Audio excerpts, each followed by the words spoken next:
Plug love, what you mean plug love? Plug love, what you mean plug love? Hello and welcome back to HWLRADIO.COM. You're here with your main man Hollywood, and today we're going to have Tamika Catchings getting a clean slate to rebuild the Indiana Fever, but is she going to accept it? That's the question. And also, Sunday night, we got the Colts going up against the Titans, and that's going to be a pretty good, tough task. And like my buddy was saying, y'all got something to look forward to. This is an Indiana news thing, so don't get mad, y'all. But I've been sharing the world news for a long time. But here goes the story. The only thing Tamika Catchings ruled out on Monday afternoon meeting with media via conference call after Pokey Chatman was fired as head coach and general manager of the Indiana Fever was that she would not be a candidate to coach the team.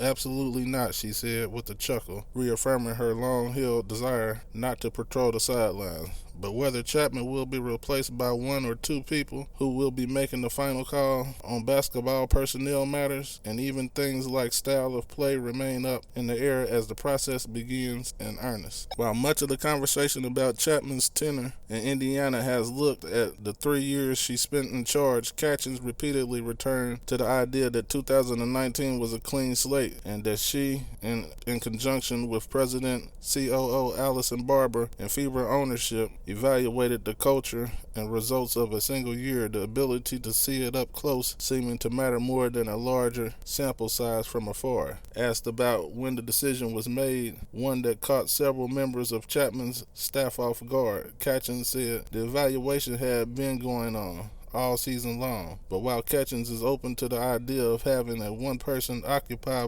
both coach and general manager slots or two, she said that the head coach is the first order of business. That itself rules certain people out, potentially. Executives who wouldn't want to coach but would want the chance to choose the person running the team on the floor, for instance. And it also means that someone looking for more autonomy may not find that with the Fever. So, but what I'd like to add to that is that if Tamika Catchings don't want the job, man, I would gladly take the coaching job, because I can tell you this. I seen it coming. I didn't want to say nothing because I'm never a person that tries to, like I said, I don't try to discourage nobody or beat nobody down. But the number one thing I seen is that when I was watching these other teams, like when they make an accident or when they mess up, they coach was all in their face like, motherfucker, pass the damn ball, get under the damn rim. But see, when people messed up on there, it's like she was just too cool. The coach was like, okay, she's a great ass player. Like on the court, like she could see while she's in the game. On the court, she could see shit and make things happen while she's playing the game. But evidently that doesn't carry on to her coaching skills, because she couldn't coach and push the girls the way they need to be pushed, because the Indiana Fever really has a whole bunch of assassins on the team. But see, the assassins, they ain't getting coached right, like, cause you know, like, to have it all the way together, it's gotta be like an oiled up machine. But like this last game of the season that they had, when Kelsey Mitchell scored like 38 and they blew the other team out, like, man, that's the Fever that I know that they are, and that's why I feel like I'll be great for the coach, because I know how to pull it out of them. I know how to watch games that we lose and then set up traps so the next time they come up against us, nigga, that shit ain't going like that no more, man.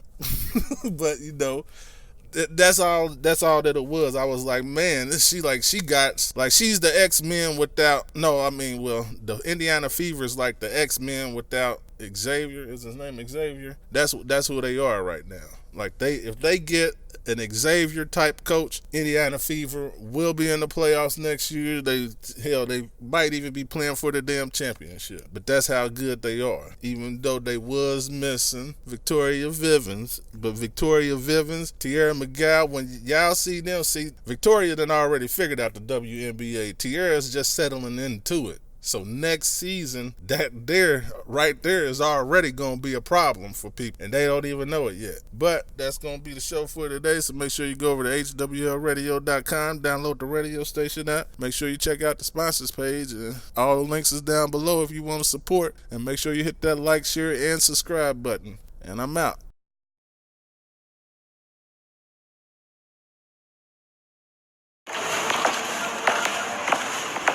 Girl, you got a lot of cake on that plate. Oh my God.